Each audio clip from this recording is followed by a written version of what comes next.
Thank you. Good evening and welcome to another edition of Ask Osita. Today I will be discussing securing the future of Anambra children through qualitative education. And that's a very important topic for me because I believe very strongly that the future of Anambra State will be anchored on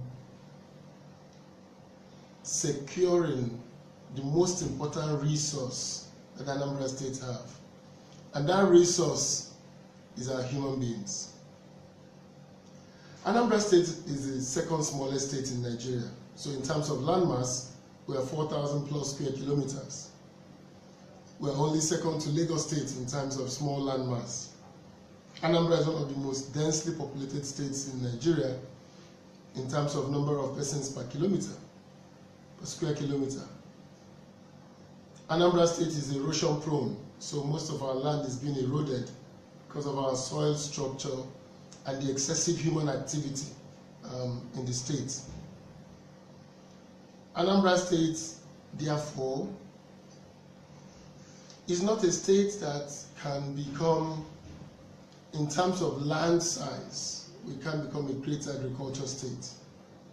We can be an agriculture value addition state. We can be like Israel in terms of modernized farming, in terms of bringing out new strategies to farm and technology-driven farming. Also, Anambra State, if you look at it by land size, it means that Delta State with about 18,000 square kilometers, you can have 4 Anambra States in Delta. And I want you to do the arithmetic, how many you will have in Kaduna with 74,000 square kilometers. So our greatest asset is that we have Nnewi, the town with the highest number of millionaires per capita in Africa, according to Forbes magazine. We have the markets. Anambra States are major drivers of the trade business all around, as Panda in Lagos, even in Balogu market in Lagos, in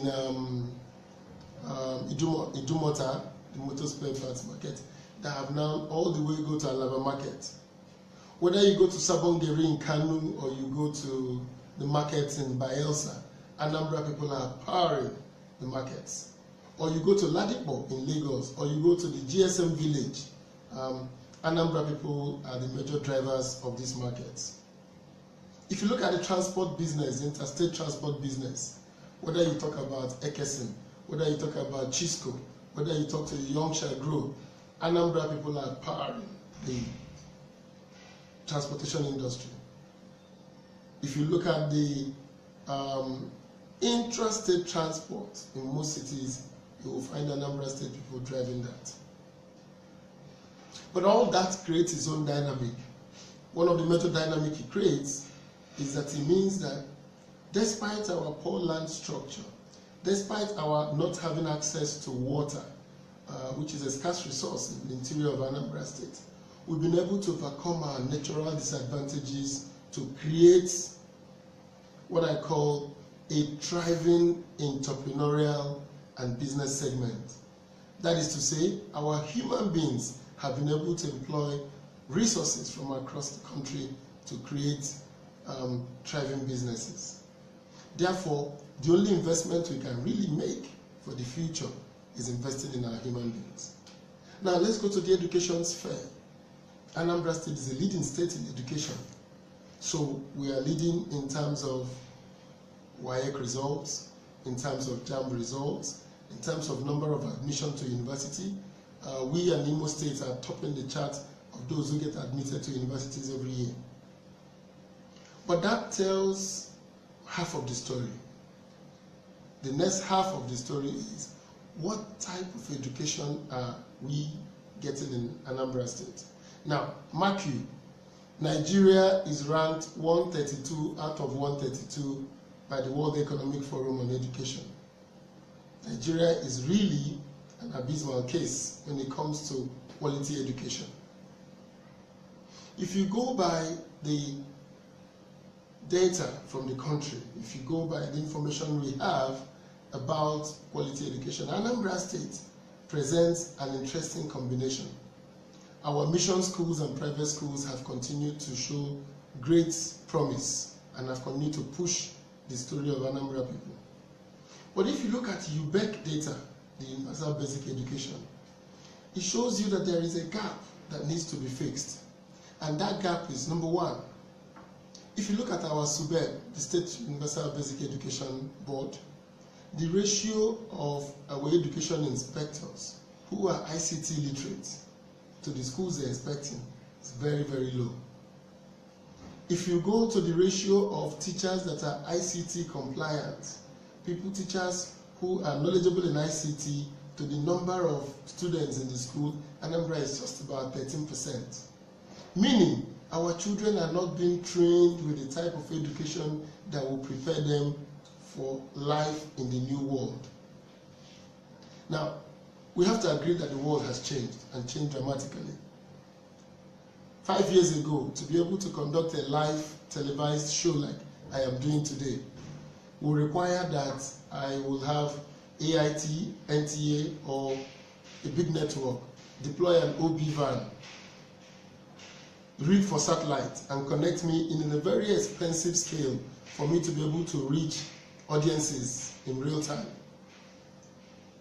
But if you look at it today, we are having this conversation with thousands of people joining this conversation across the world just with a tablet, a telephone.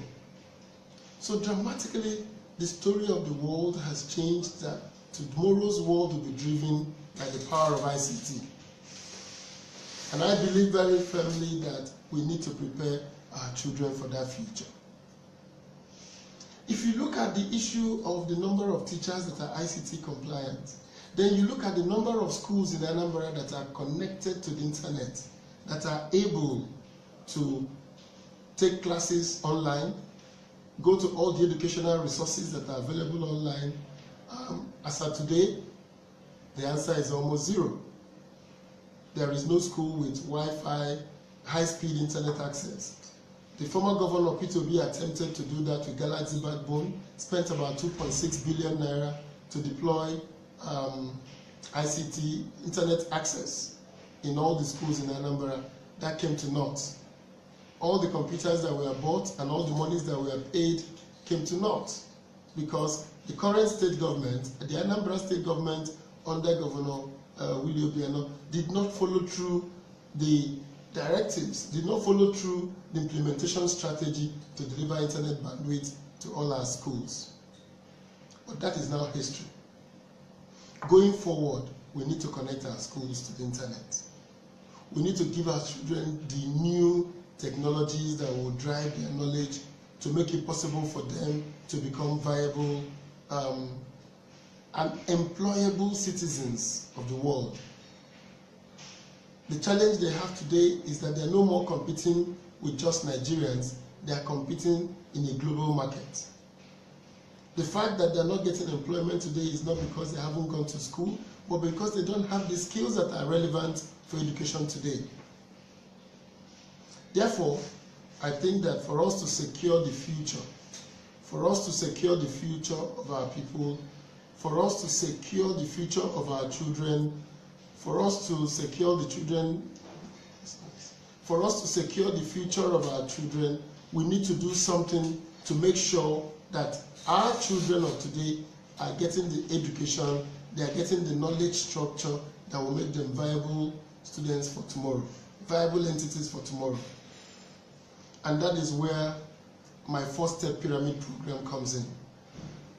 Upon election as the governor of Anambra, we will deploy our KNIVES. What does KNIVES stand for? KNIVES stands for KN for knowledge, V for vision, E for execution, and S for sustainability. We need to, at the baseline, do a baseline study of our school facilities. How many schools exist in Anambra? Whether approved, not approved. We need to know the number of schools that are across the state, and once we know that, then we'll find out how many teachers and what are the ratio of teachers both in public and private school to the students. Then we need to geolocate these schools and see that students across the state, no child in primary school is more than a defined space, distance between the school and the homes. So if we agree that it's 3 kilometers for primary schools, 5 kilometers for secondary schools, we then have to see whether our schools are well located, the spatial location of our schools. Then we have to agree on the standards of our school. What are the minimum standards? I will no more leave the management of our school standards to civil servants. We're going to set up school monitoring team, the school supervision team for every locality. And in that locality, we'll bring a Catholic priest, an Anglican priest, a Pentecostal priest, the town union of the town that the school is located in, a member of the traditional council, and one 8th grade representative. And we will train them on the standards for schools and give them the criteria to go and conduct school inspection. All that inspection will be happening with the young graduate that will be the secretary of the committee going with them. He will document all that they have recorded with the predefined criteria. They will check the boxes. And after that, we will rank the school, whether the school meets the state minimum standards or it doesn't meet the minimum standards. Now, when we've collected that information from all the schools, in terms of physical infrastructure in one area, in terms of location in another, in terms of teacher, quality of teachers to student ratio, number of teachers to student ratios, and the quality of the teaching faculty they have in the school, we will then give a score to the school. So when you go to the website of the Anambra State Ministry of Education, unlike now that is a static website, you are going to see local government by local government, number of schools that meet minimum standards, number of schools that are below standards, number of schools that are above standards. And with that information, you will be able to see that all the schools in Anambra will meet that standard. Now, we will then give the schools a 1-year plan. They will have to open up with us with a plan to meet the standards. For public schools, the government will invest to meet that standard. For private schools, the government will support them to meet that standard through giving low interest, single-digit interest loans to the schools to meet the standard. Why are we giving the loans? Because we believe that early child education in primary schools, secondary schools is the base of developing a child. So we want to make sure that no child is left behind in Anambra State. Upon doing this, we are going to start what I call the statewide testing. All the penultimate years, primary 3, primary 5, JS2, and SS2, we will conduct a statewide exam that will take place simultaneously across the state. That exam will be powered by either JAMB or WAEC. We will pay them for the exam.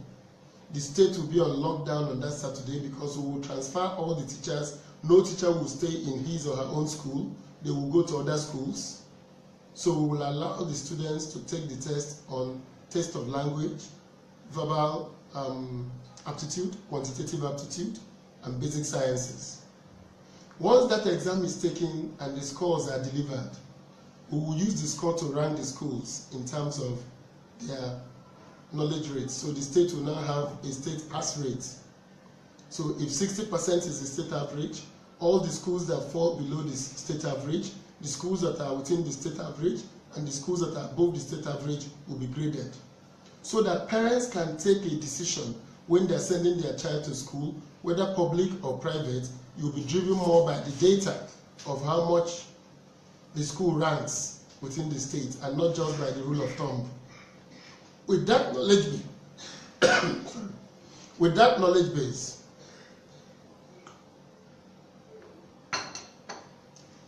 we will be able to now determine schools by locality, schools by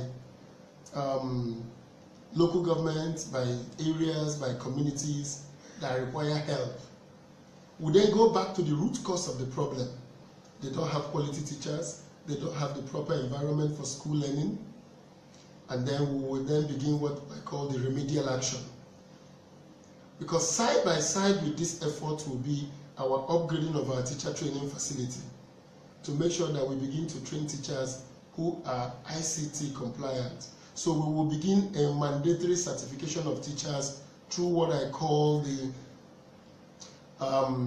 is an international certification done called the Computer Driving License, ICDL, International Computer Driving License. It is a computer certification program that makes you to understand basic use of computers. Once you pass the exam online, you become a certified ICDL. You become a certified ICDL resource person. So all our teachers who have gone through this process, that will be their promotion exam for their next level to pass through the ICDL. So that we have teachers who are knowledgeable, both public and private school teachers must pass through this process. And then we will deal with the issue of remuneration of teachers. If you are a private school and you cannot pay the minimum fees for teachers, then you will not be allowed to operate your private school. Our teachers have to be well remunerated, provided that there is visibility to the output of our teachers. So far I've told you 3 things that will happen: an inventory of the schools in Anambra State, a school certification process that will involve stakeholders in the community to certify the schools and make sure they meet the Anambra standards. And then the third one, a statewide examination system that will help us know what do our students know and then how to take remedial action. Once we do these 3 things, the next 4 years will require us to map out. The first basic is knowledge. We will get all the stakeholders together with the results of all these exams and all this evaluation that will then lead us to mapping out a shared vision for education sector in the state. So the Ministry of Education, the Teachers Union, the parents, the school owners, we will come together to map out a shared vision. As we map out this shared vision based on the knowledge we have, we will then build the capacity simultaneously of our state institutions, the SUBED. We will look at the school inspection in the Ministry of Education. We will ensure that the Ministry of Education begins to deliver on its mandate of delivering quality education. So our performance management, key performance indicators for us in Anambra will be how many parents move their children from private school to public schools. We want to return our public schools. We want to make sure that our early child development program and our public schools remains the gold standard in Nigeria. And then, after we map out the shared vision and prepare our organizations for execution, we then begin a sustainability program to ensure that the relevant laws are passed to sustain this effort, to ensure that the key persons involved in this are properly trained and aligned to continue to deliver output. Of course, in my plan, every ministry in Anambra State must deliver its output. You must tell me your key goal as a ministry. Why do you exist? So if you tell me why you exist, then you must show me every quarter what you are doing to actualize the reason for your existence. The ministry will no longer be an end to itself.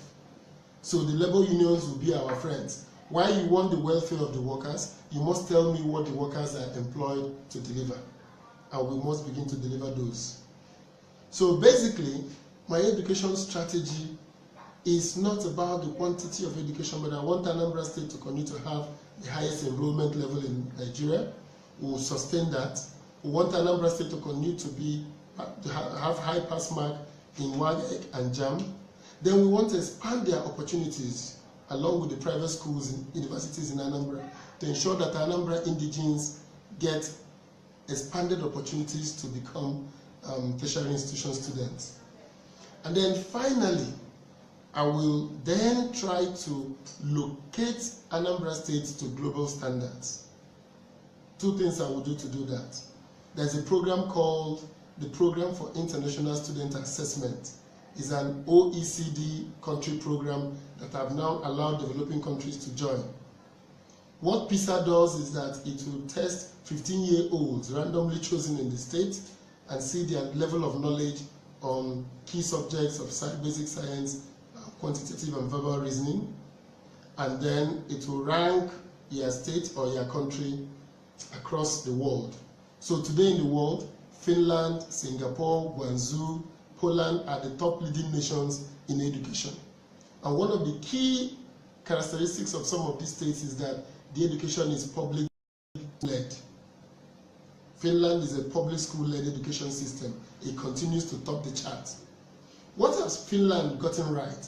Finland have also gotten right the issue of curriculum, the issue of devolution of powers to the teachers and to the schools to develop according to their local needs.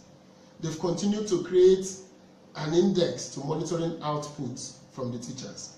So while the teachers have a lot of leeway in determining how their students learn, they also have what I will call, they also have one major attribute from all these countries, the accountability attribute. People are held accountable for outcomes. So I will strive to make sure that PISA accepts Anambra as a region of Nigeria that want to become part of the Program for International Student Assessment. That will be to benchmark Anambra State. If we take it the first year and we come last in the world and we do well, it will allow us the opportunity to go back and take remedial action. And all this process we are following is going to be granular, that if you are from Anambra, if you are an Anambra resident and you pay tax in Anambra, your schools, your students will get quality, your wards will get quality education.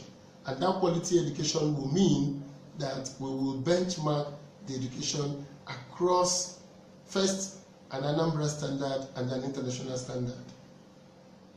So I believe that our program of improving our schools' physical infrastructure, of evaluating the test skills, the knowledge skills of our schools, and also of encouraging our teachers and our communities to develop, to have more headroom in developing their work as teachers. And then also to allow our teachers to gain promotion as teachers to the level of a permanent secretary rank without having to leave the teaching profession. We will not allow the administrative staff of the Ministry of Education to be the highest level staff. You can be a teacher and stay on the teacher track and continue to earn the salaries of a principal without necessarily becoming an administrative staff.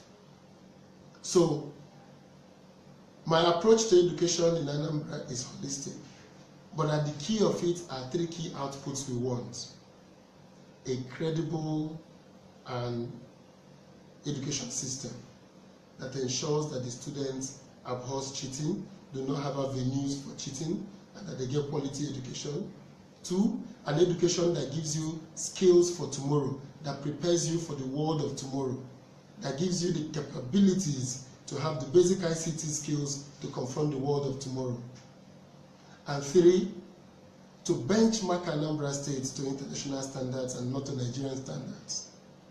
I believe that with this program, we will be able to structure an education system that will be a model for Nigeria. Now the question is, can we be able to achieve that with all the financial issues? My answer is yes. Our budgets are misplaced. The amount of money we are budgeting for education in Anambra State is too low. So we are going to see at what level we will divert resources from other areas to education.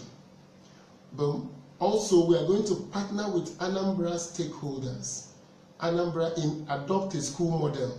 So all the Anambra millionaires can come and adopt a school in their locality and be able to fund either the physical infrastructure upgrade, the teacher training program, or fund the state evaluation program.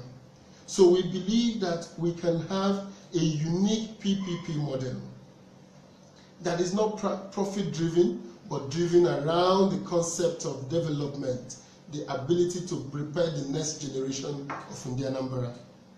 So, as I've told you, we will adopt our KNIVES program, knowledge, map out a shared vision, execution capability, and sustainability to ensure that Anambra State begins to develop a world-class education system. The education we have currently in Anambra is working because of the ingenuity and hard work of Indian Anambra. It is not because of a careful constructed program to deliver a defined output in the long term. The old model of delivering education is a failed model. It can't work for Nigeria to continue that process. Finally, I will also do what I call the twinning program to connect Anambra schools to global school brands. So I will take a secondary school in Singapore and make Anambra State a a twin secondary school. Who begins to, the teachers and everybody, I will allow them to have exchange of knowledge. I will allow some of our students to go on exchange programs abroad so that they will begin to get a sensing of what a school is like and the whole idea of socialization that goes with a school. In that regard, part of my strategy is that Kigali cannot be the only country in Africa that has been able to attract a Carnegie Mellon University of the US to come and set up in Kigali. I would like to see the Anambra State University aligned to a global brand, to the National University of Singapore, to an Ivy League Cornell University, to begin to award our programs, to certify our programs to global standards and award a joint degree between like the American University that is based in Yola. We can work with them to adopt their standards in the Anambra State University to be able to award a global brand, Anambra State University, a joint degree by Anambra State University and a foreign university. All this is in an effort to do what the Indians have done with their Institute of Management. The next segment of education that I will concentrate on, and the current Anambra State government have paid a cursory attention to it, is the issue of vocational education. Now, the NBTE have adopted what they call innovation centers, a 2-year diploma program, post-secondary diploma program that you can then from there proceed to university. I will ensure that the innovation centers in Anambra is aligned to our vocation centers, that people who go to our vocation centers will learn real skills. Anambra State will go back to the trade test. Now, if there's any construction site going on, as you submit your building plan approval, you must submit the list of workmen that will work on your site. And those workmen must be people that have the trade test certification from Anambra State government. We will have inspectors going around the state. Anybody that is working in a site that doesn't have the state certification will pay a penalty. The owner of the house will pay a penalty. The whole idea is to encourage a new level of education that teaches people real skills and also make sure that they are employed compulsorily by those who do projects in the state. So education for me is about securing our future. It's about investment in our most important resource. Lagos State gets most of its revenue from its internally generated revenue. But so many people haven't figured that Lagos State's IGR, 65% of that IGR comes from personal income tax. It doesn't come from property. It comes from personal income tax.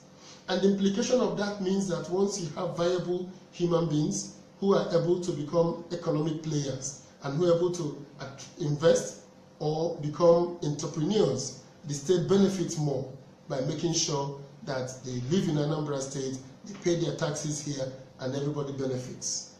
So investment in the human resource is an investment that is worthwhile and is capable of giving us immediate returns. Currently, cost Anambra State somewhere around 400 and something thousand to educate a student through JSS. I think I saw a master's degree thesis where somebody said it cost the state about 440,000 naira for the first 3 years, and I think about another 600,000 if you calculate the cost of training a student. And that cost is lost once the students finish from university and they all head out to Abuja, Lagos, and Port Harcourt, the Golden Triangle. I want Anambra to join that to create a new square, a 4-point square of Lagos, Abuja, Anambra, and Port Harcourt. Because the triangle you can measure. As Minister of Aviation, 90% of the revenue to run the Ministry of Aviation comes from Lagos, Abuja airports, and Port Harcourt. In fact, if you add the three, it's about 95% of the revenue. The passenger traffic to these 3 airports is what drives the airport system. If you go by my data as Corps Marshal of Federal Road Safety, transportation trips to Lagos is the highest trip destination from across the country, meaning that the economic centers of Nigeria are drawing the human resource that we require for development in the other areas. My job is to change the Nigerian Golden Triangle to a Golden Square, making Anambra State an education hub, a technology hub, and also a trade and e-commerce hub. that will ensure that this square, within 4 years, we'll be able to begin to talk about a square, putting something in the triangle. Otherwise, after all the investment in education, people will migrate away to those areas that there are economic activity. And the moment they migrate away, the implication is that those who are left behind in the states are those who are poorly educated, those who have no jobs, those who have no life skills, and the cycle of poverty will continue to grow. Therefore, when a number of people go to vote in this election, what they'll be voting for on November 18 is not about the past. It's not about a government that is celebrating the ordinary. They have a choice to elect a government that turns Anambra State into one of the nodal points of a new Nigerian square, turning us away from a triangle to a square that allows Anambra State to be a competitor in the demand and the pool for human resource. It is human resource that develops a country, not infrastructure, not money. You can build the best infrastructures you like in a state. Without the requisite type of human beings, that country will not grow. So I call on all of you in the Anambra, on November 18, I ask you to vote for United Progressive Party, to vote for UPP, the party of the tiger. Ebe Selisiago, Kaiwe Mwike, Weluche, Ife Jimalo Ndego, Weluchu, Ife Jimala Kanika, Dena Bombo, Welegu Chuku, Wedozi Anambra. In rebuilding Anambra, I believe that the 4 cardinal points of Nigeria cannot but be Lagos, Anambra, Oka, Onitsha axis, Port Harcourt, and Abuja. And I believe that if we invest in our human resource, if we improve our urban planning strategy and do the basic urban planning skills and invest in basic infrastructure, if we invest in our schools, especially the primary schools, we will be able to attract back into the state a new level of middle-class youngsters who will come here to do coding, to do app application development, because the infrastructure for tomorrow is here. Bringing high-speed internet on the Lagos, Enugu, Port Harcourt, Enugu Onitsha Express Road. We have fiber cables on both sides, Enugu bound and Onitsha bound. And I believe the ones on the Onitsha bound side will use it to extend infrastructure to Anambra North, all the way down to Ayamelum. The ones on the eastwards will use it to extend it all the way down to Nnewi and Axis. And also on the Onitsha Owerri Road, we will reconnect through Ihiala, Nnewi South, high-speed internet, to make Anambra the preferred destination for e-commerce, for trade, for logistics, and most importantly, for development of human beings. Part of the education indicators I want Anambra people to hold me accountable to is number of non-Anambra residents who move their children to schools in Anambra because they want quality education for them in our public schools. Neba and make a no na you obu no chok ife ni na nku obu no chok ife ni na ye me ba ala Anambra ulu ka obulu ife ga aga niru and my you on November 18 to Nyelu Nosita Chidoka, the UPP candidate Ebe Selisiago, so that we can build a new future for our children. Thank you very much. Thank you very much. The first question we'll take this evening is asking, admission into tertiary institutions is still an issue. How do we ensure admission for Anambra people? Okay.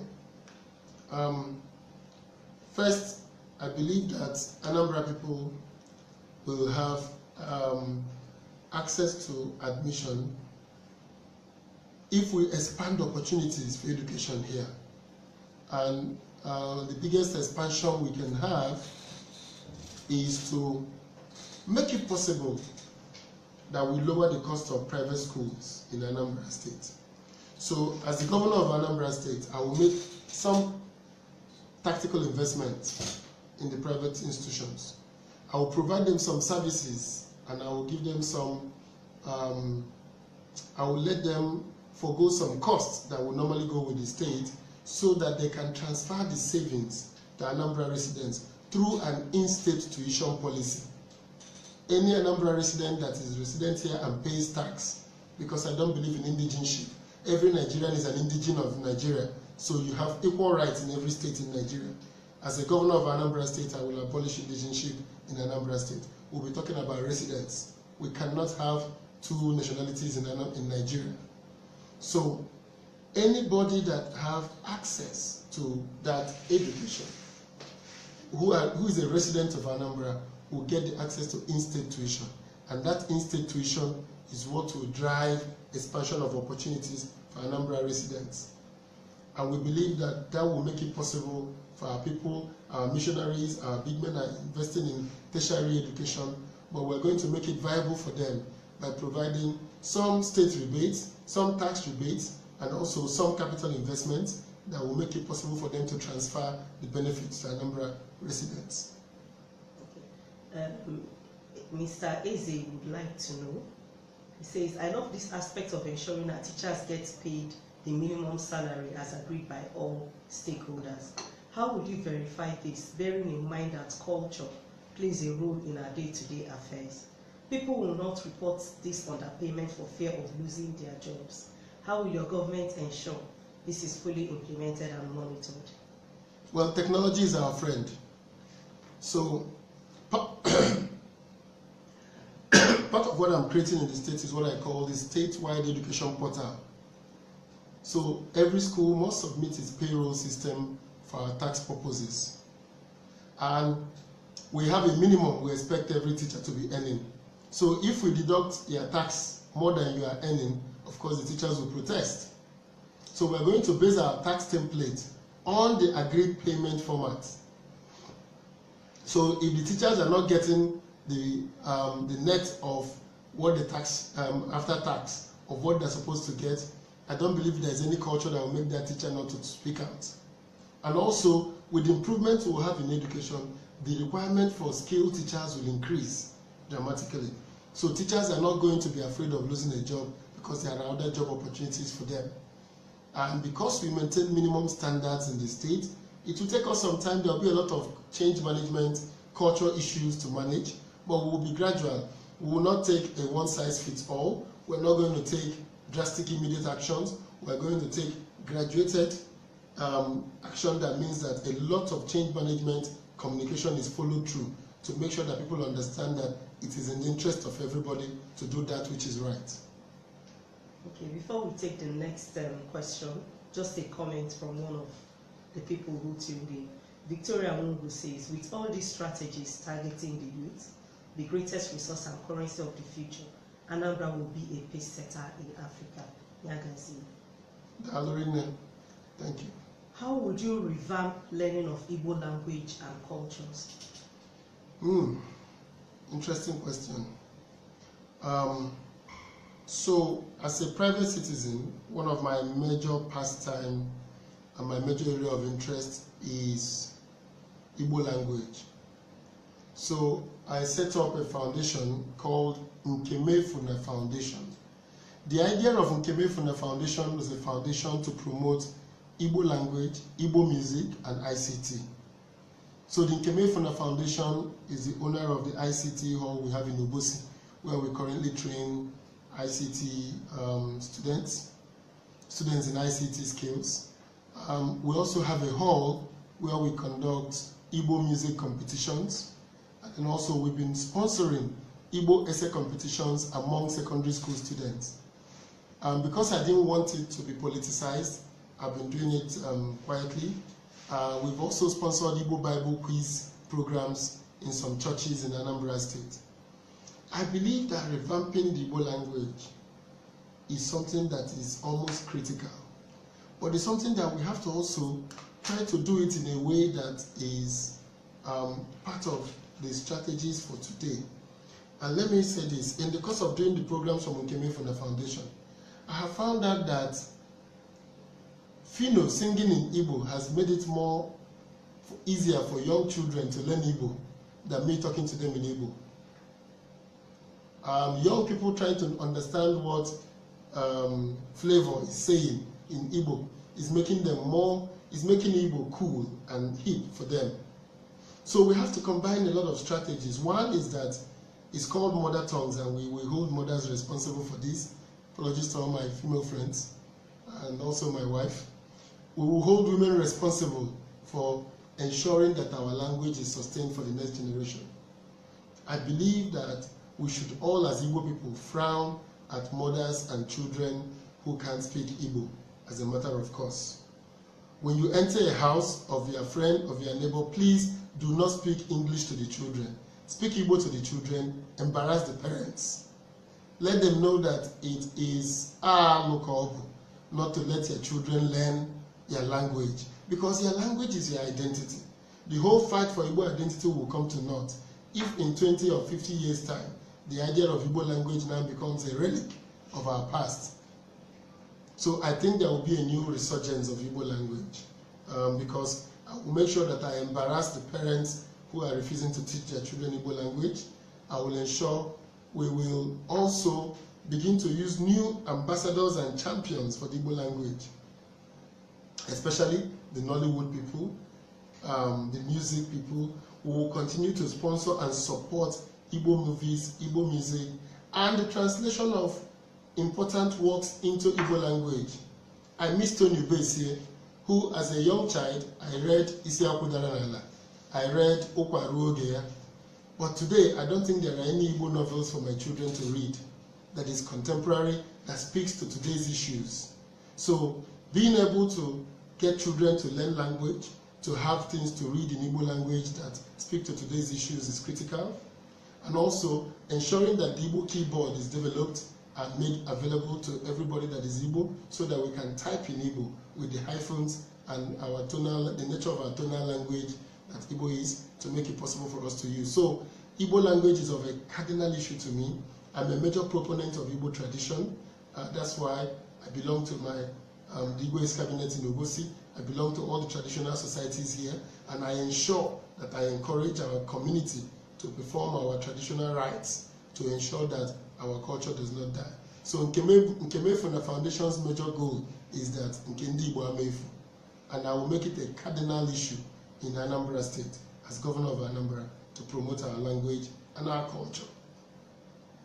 Thank you. We'll take another reaction and then one question. Kingsley Chima says, you have what it takes to be a governor. More grease to your elbow. Wishing the Anambra people will key into this man's ideas and programs. Best among equals. I will urge you all to go out there on the 18th of November 2017 and make this a reality. Thank you very much. I appreciate it. Technical education is now lagging behind. How do we get our youth trained in technology? Yes, I talked about the innovation centers and working with the MBTE to certify our schools. We can't talk about technical education without talking about the employment opportunities for technical education. So what is killing technical education, or what killed it in the past, was the fact that people will go and finish all the technical and vocational training and begin to compete with untrained people for jobs. So I will promote it from the supplies, from the demand side. I will ensure that nobody does any work that is acceptable in the state without a certification. So that way we will force people to want to go back and learn technical and vocational education. So, and when they are sure that there is a market for it, we can't be talking about it in a vacuum. And what is it? Why do I have to go and learn masonry or carpentry when the carpenter next door in Obosi here, who didn't go through any school, who just learned trade under Papa Anthony, is also opening up a shop and doing the same work? So we have to go back to standards, certification, and enforcement. One of the major challenges of the current government in Anambra State is that they only enforce collection of levies and duties from poor people. We need to enforce our rules, and I will, as governor of Anambra, ensure that once we have agreed with stakeholders, once we have adopted an Anambra standard, we will be relentless in the enforcement. Thank you. So our last reaction and question.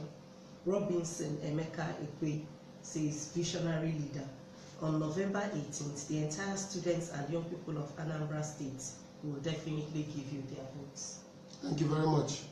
Then Kevin Onuja is expressing a fear.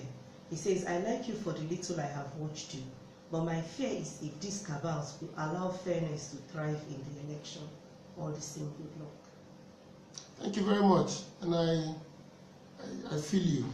I can understand your fears. But the biggest fear in this world is fear itself.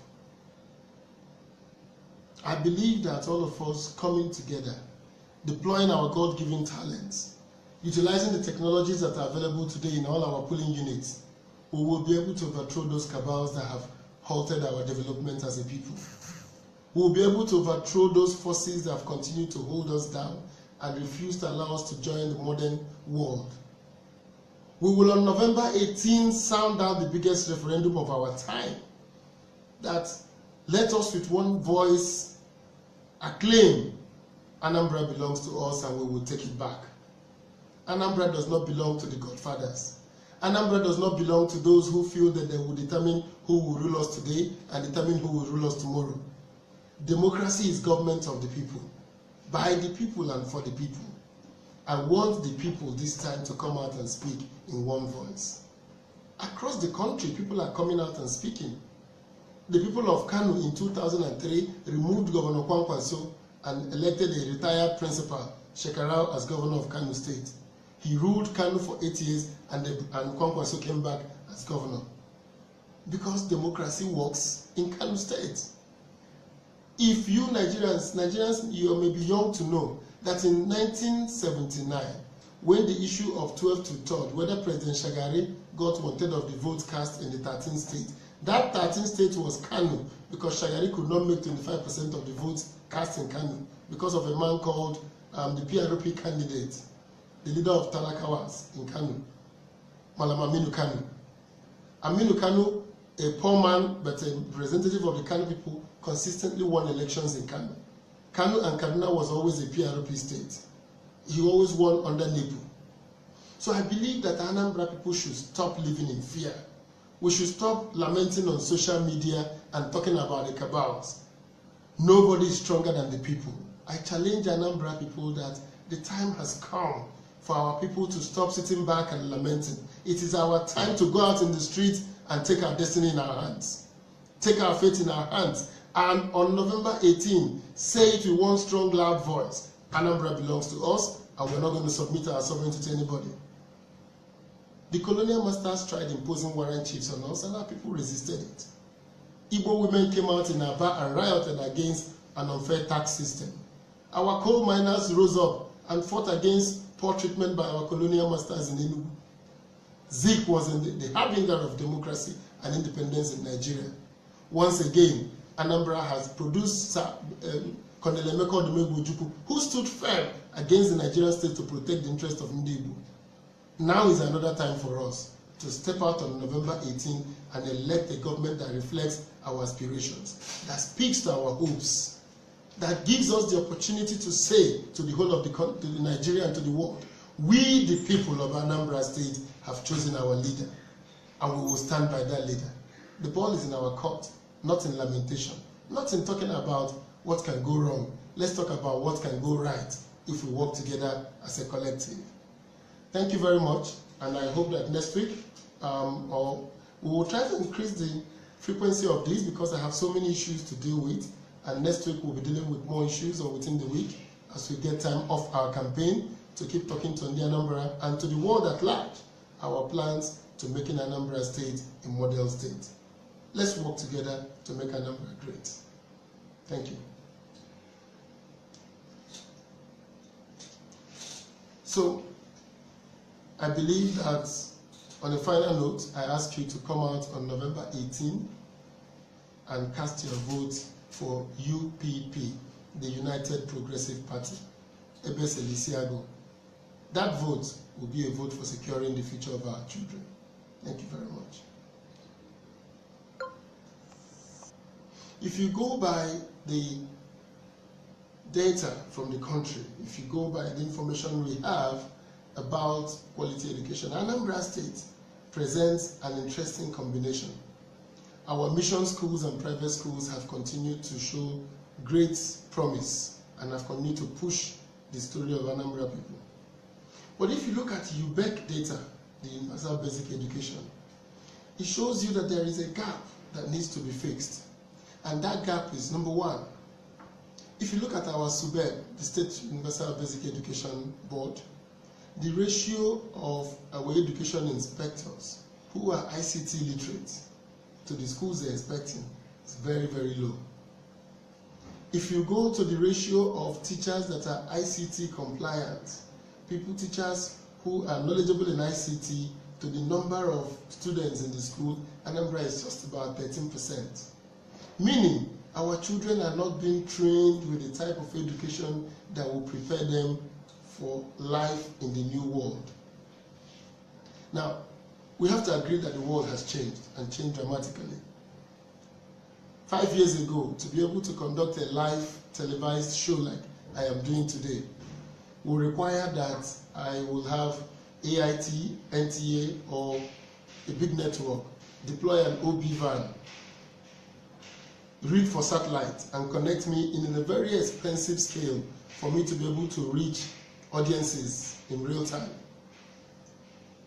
But if you look at it today, we are having this conversation with thousands of people joining this conversation across the world just with a tablet, a telephone. So dramatically, the story of the world has changed, that tomorrow's world will be driven by the power of ICT. And I believe very firmly that we need to prepare our children for that future. If you look at the issue of the number of teachers that are ICT compliant, then you look at the number of schools in Anambra that are connected to the internet, that are able to take classes online, go to all the educational resources that are available online. As of today, the answer is almost zero. There is no school with Wi-Fi, high-speed internet access. The former governor of P2B attempted to do that with Galaxy Backbone, spent about 2.6 billion naira to deploy ICT internet access in all the schools in Anambra. That came to naught. All the computers that were bought and all the monies that were paid came to naught, because the current state government, the Anambra state government under Governor Willie Obiano, did not follow through. The Anambra people are the major drivers of these markets. If you look at the transport business, the interstate transport business, whether you talk about Ekesin, whether you talk about Chisco, whether you talk to the Youngshire Group, Anambra people are powering the transportation industry. If you look at the intrastate transport in most cities, you will find Anambra state people driving that. But all that creates its own dynamic. One of the major dynamics it creates is that it means that despite our poor land structure, despite our not having access to water, which is a scarce resource in the interior of Anambra State, we've been able to overcome our natural disadvantages to create what I call a thriving entrepreneurial and business segment. That is to say, our human beings have been able to employ resources from across the country to create thriving businesses. Therefore, the only investment we can really make for the future is investing in our human beings. Now let's go to the education sphere. Anambra State is a leading state in education. So we are leading in terms of WAEC results, in terms of JAMB results, in terms of number of admission to university. We and Imo State are topping the chart of those who get admitted to universities every year. But that tells half of the story. The next half of the story is, what type of education are we getting in Anambra State? Now, mark you, Nigeria is ranked 132 out of 132 by the World Economic Forum on education. Nigeria is really an abysmal case when it comes to quality education. If you go by the data from the country, if you go by the information we have about quality education, Anambra State presents an interesting combination. Our mission schools and private schools have continued to show great promise and have continued to push the story of Anambra people. But if you look at UBEC data, the Universal Basic Education, it shows you that there is a gap that needs to be fixed. And that gap is, number one, if you look at our SUBEB, the State Universal Basic Education Board, the ratio of our education inspectors who are ICT literate to the schools they're inspecting is very, very low. If you go to the ratio of teachers that are ICT compliant, teachers who are knowledgeable in ICT, to the number of students in the school, Anambra is just about 13 minimum standards. I will no more leave the management of our school standards to civil servants. We're going to set up the school monitoring team, the school supervision team for every locality. And in that locality, we'll bring a Catholic priest, an Anglican priest, a Pentecostal priest, the town union of the town that the school is located in, a member of the traditional council, and one age grade representative. And we will train them on the standards for schools and give them the criteria to go and conduct school inspection. All that inspection will be happening with the young graduate that will be the secretary of the committee going with them.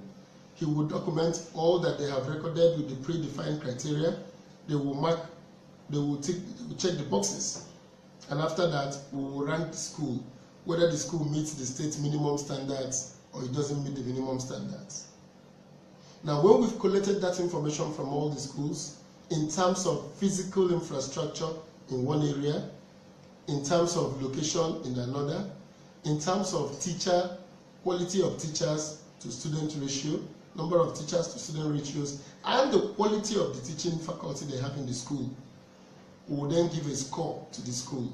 So when you go to the website of the Anambra State Ministry of Education, unlike now that is a static website, you are going to see local government by local government, number of schools that meet minimum standards, number of schools that are below standards, number of schools that are above standards. And with that information, you will be able to see that all the schools in Anambra will meet that standard. Now, we will then give the schools a one-year plan. They will have to open up with us with a plan to meet the standards. For public schools, the government will invest to meet that standard. For private schools, the government will support them to meet that standard through giving low interest, single-digit interest loans to the schools to meet the standard. Why are we giving the loans? Because we believe that early child education in primary schools, secondary schools is the base of developing a child. So we want to make sure that no child is left behind in Anambra State. Upon doing this, we are going to start what I call the statewide testing. All the penultimate years, primary 3, primary 5, JS2, and SS2, we will conduct a statewide exam that will take place simultaneously across the state. That exam will be powered by either JAMB or WAEC. We will pay them for the exam. The state will be on lockdown on that Saturday because we will transfer all the teachers. No teacher will stay in his or her own school.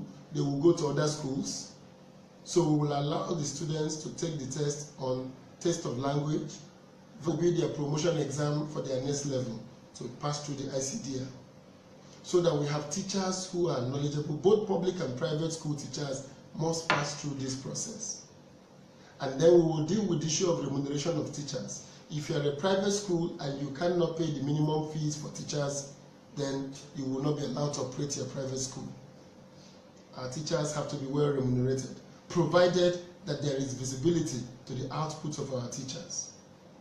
So far I've told you 3 things that will happen: an inventory of the schools in Anambra State, a school certification process that will involve stakeholders in the community to certify the schools and make sure they meet the Anambra standards.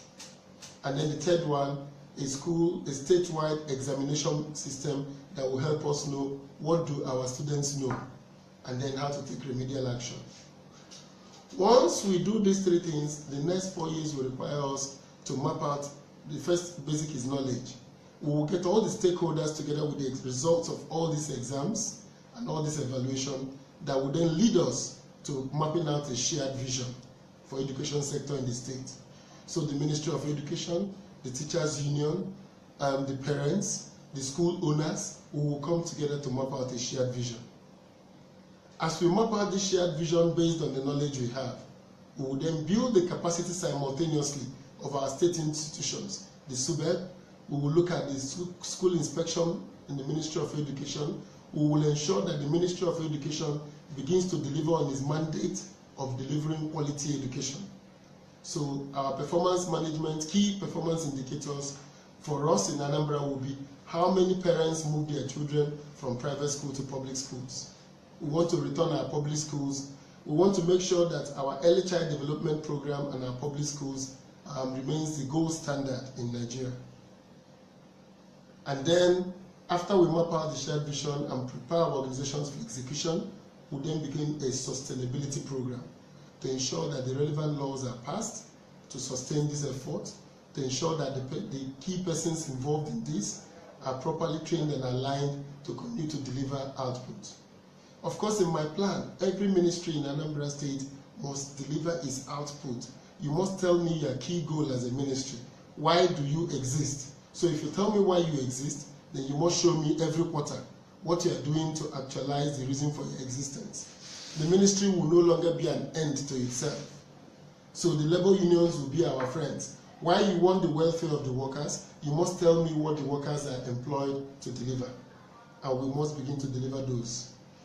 So basically, my education strategy is not about the quantity of education, but I want Anambra is really an abysmal case when it comes to quality education. If you go by the data from the country, if you go by the information we have about quality education, Anambra State presents an interesting combination. Our mission schools and private schools have continued to show great promise and have continued to push the story of Anambra people. But if you look at UBEC data, the Universal Basic Education, it shows you that there is a gap that needs to be fixed.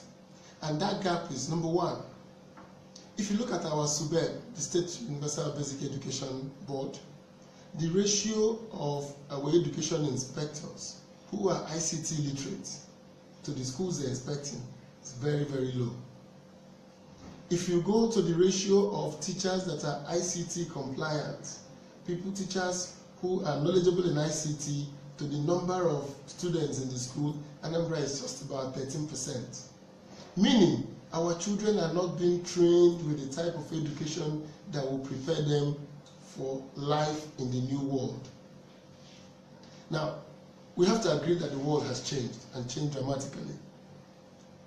5 years ago, to be able to conduct a live televised show like I am doing today will require that I will have AIT, NTA, or a big network, deploy an OB van,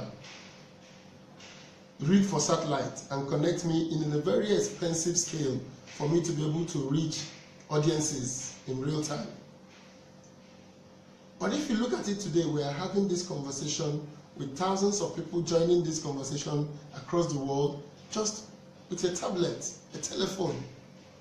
So dramatically, the story of the world has changed, that tomorrow's world will be driven by the power of ICT. And I believe very firmly that we need to prepare our children for that future.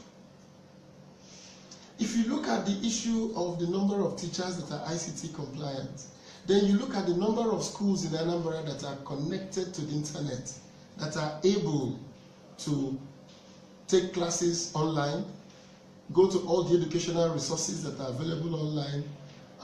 As of today, the answer is almost zero. There is no school with Wi-Fi, high-speed internet access. The former governor of P2B attempted to do that with Galaxy Backbone, spent about 2.6 billion naira to deploy ICT internet access in all the schools in Anambra. That came to naught. All the computers that were bought and all the monies that were paid came to naught, because the current state government at the end will be able to overthrow those forces that have continued to hold us down and refuse to allow us to join the modern world. We will on November 18 sound out the biggest referendum of our time, that let us with one voice acclaim Anambra belongs to us and we will take it back.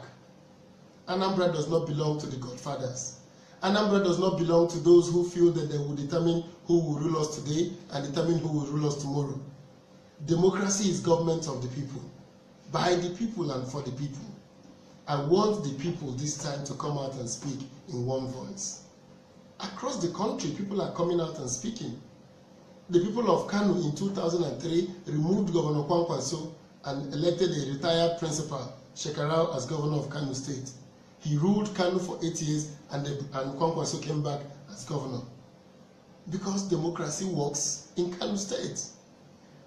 If you Nigerians, you may be young to know that in 1979, when the issue of 12 to 3rd, whether President Shagari got 1/3 of the votes cast in the 13th state, that 13th state was Kano, because Shagari could not make 25% of the votes cast in Kano because of a man called the PRP candidate, the leader of Talakawas in Kano, Malam Aminu Kano.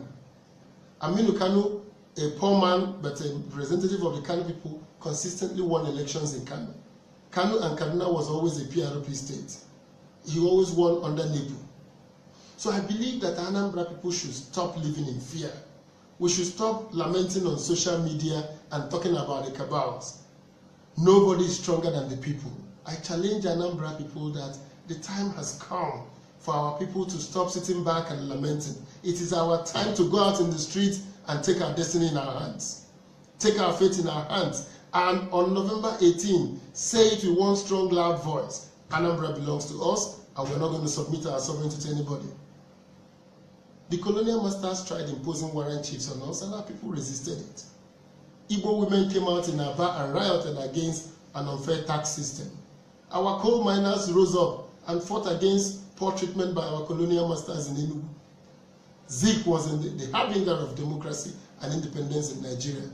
Once again, Anambra has produced Colonel Emeka Odumegwu, who stood firm against the Nigerian state to protect the interest of Ndi Igbo. Now is another time for us to step out on November 18 and elect a government that reflects our aspirations, that speaks to our hopes, that gives us the opportunity to say to the whole of to the Nigeria and to the world, we, the people of Anambra State, have chosen our leader, and we will stand by that leader. The ball is in our court, not in lamentation, not in talking about ICT, internet access in all the schools in Anambra. That came to naught.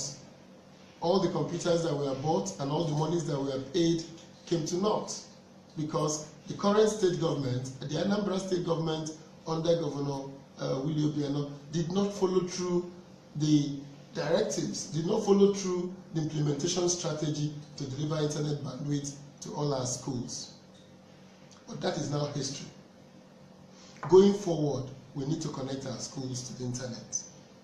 We need to give our children the new technologies that will drive their knowledge to make it possible for them to become viable and employable citizens of the world. The challenge they have today is that they're no more competing with just Nigerians, they are competing in a global market. The fact that they're not getting employment today is not because they haven't gone to school, but because they don't have the skills that are relevant for education today. Therefore, I think that for us to secure the future, for us to secure the future of our people, for us to secure the future of our children, for us to secure the children, for us to secure the future of our children, we need to do something to make sure that our children of today are getting the education, they are getting the knowledge structure that will make them viable students for tomorrow, viable entities for tomorrow. And that is where my four-step pyramid program comes in. Upon election as the governor of Anambra, we deploy our knives. What does knives stand for? Knives stands for KN for knowledge, V for vision, E for execution, and S for sustainability. We need to, at the baseline, do a baseline study of our school facilities. How many schools exist in Anambra? Whether approved, not approved. We need to know the number of schools that are across the state, and once we know that, then we'll find out how many teachers and what are the ratio of teachers both in public and private school to the students.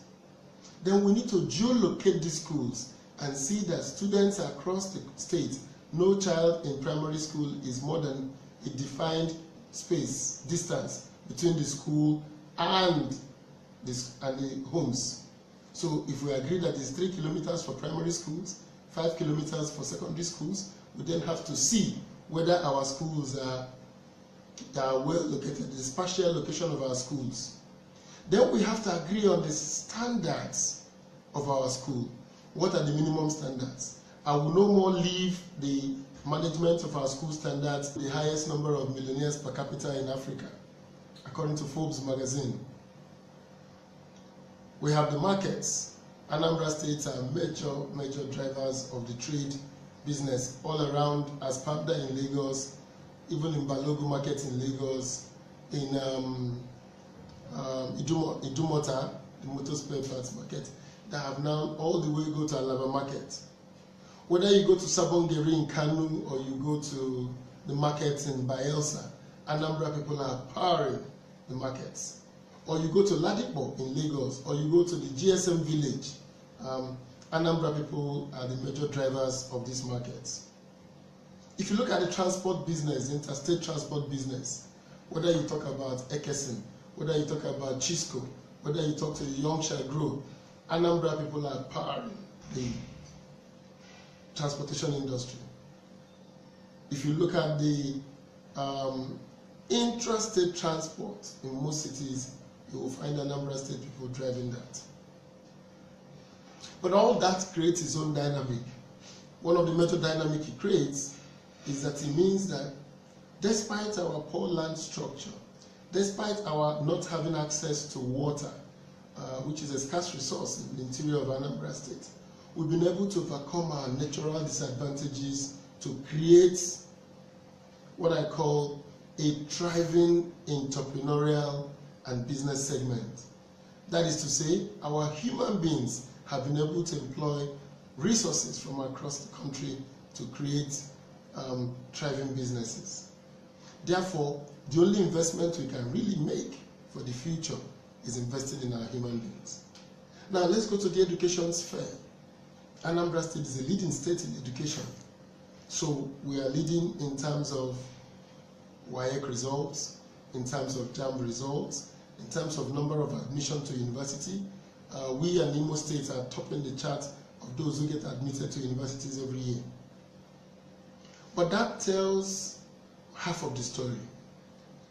The next half of the story is, what type of education are we getting in Anambra State? Now, mark you, Nigeria is ranked 132 out of 132 by the World Economic Forum on Education. Nigeria is really an abysmal case when it comes to quality education. If you go by the data from the country, if you go by the information we have about quality education, Anambra State presents an interesting combination. Our mission schools and private schools have continued to show great promise and have continued to push a technology hub and also a trade and e-commerce hub. That will ensure that this square, within 4 years, we'll be able to begin to talk about a square, putting something in the triangle. Otherwise, after all the investment in education, people will migrate away to those areas that there are economic activity. And the moment they migrate away, the implication is that those who are left behind in the states are those who are poorly educated, those who have no jobs, those who have no life skills, and the cycle of poverty will continue to grow. Therefore, when Anambra people go to vote in this election, what they'll be voting for on November 18 is not about the past. It's not about a government that is celebrating the ordinary. They have a choice to elect a government that turns Anambra State into one of the nodal points of a new Nigerian square, turning us away from a triangle to a square that allows Anambra State to be a competitor in the demand and the pool for human resource. It is human resource that develops a country, not infrastructure, not money. You can build the best infrastructures you like in a state. Without the requisite type of human beings, that country will not grow. So I call on all of you in the Anambra, on November 18, I ask you to vote for United Progressive Party, to vote for UPP, the party of the tiger. Ebe Selisiago, Kaiwe Mwike, Weluche, Ife Jimalo Ndego, Weluchu, Ife Jimala Kanika Ndena Bombo, Welegu Chuku, Wedozi Anambra. In rebuilding Anambra, I believe that the 4 cardinal points of Nigeria cannot but be Lagos, Anambra, Awka, Onitsha axis, Port Harcourt, and Abuja. And I believe that if we invest in our human resource, if we improve our urban planning strategy and do the basic urban planning skills and invest in basic infrastructure, if we invest in our schools, especially the primary schools, we will be able to attract back into the state a new level of middle-class youngsters who will come here to do coding, to do app application development, because the infrastructure for tomorrow is here. Bringing high-speed internet on the Lagos, Enugu, Port Harcourt, Enugu Onitsha Express Road. We have fiber cables on both sides, Enugu bound and Onitsha bound. And I believe the ones on the Onitsha bound side will use it to extend infrastructure to Anambra North, all the way down to Ayamelum. The ones on the eastwards will use it to extend it all the way down to Nnewi and Axis. And also on the Onitsha Owerri Road, we will reconnect through Ihiala, Nnewi South. High-speed internet to make Anambra the preferred destination for e-commerce, for trade, for logistics, and most importantly, for development. I believe that the 4 cardinal points of Nigeria cannot but be Lagos, Anambra, Awka, Onitsha axis, Port Harcourt, and Abuja. And I believe that if we invest in our human resource, if we improve our urban planning strategy and do the basic urban planning skills and invest in basic infrastructure, if we invest in our schools, especially the primary schools, we will be able to attract back into the state a new level of middle-class youngsters who will come here to do coding, to do app application development, because the infrastructure for tomorrow is here. Bringing high-speed internet on the Lagos, Enugu, Port Harcourt, Enugu Onitsha Express Road. We have fiber cables on both sides, Enugu bound and Onitsha bound. And I believe the ones on the Onitsha bound side will use it to extend infrastructure to Anambra North, all the way down to Ayamelum. The ones on the eastwards will use it to extend it all the way down to Nnewi and Axis. And also on the Onitsha Owerri Road, we will reconnect through Ihiala, Nnewi South. High-speed internet to make Anambra the preferred destination for e-commerce, for trade, for logistics, and most importantly, for development of human beings. Part of the education indicators I want Anambra people to hold me accountable to is number of non-Anambra residents who move their children to schools in Anambra because they want quality education for them in our public schools.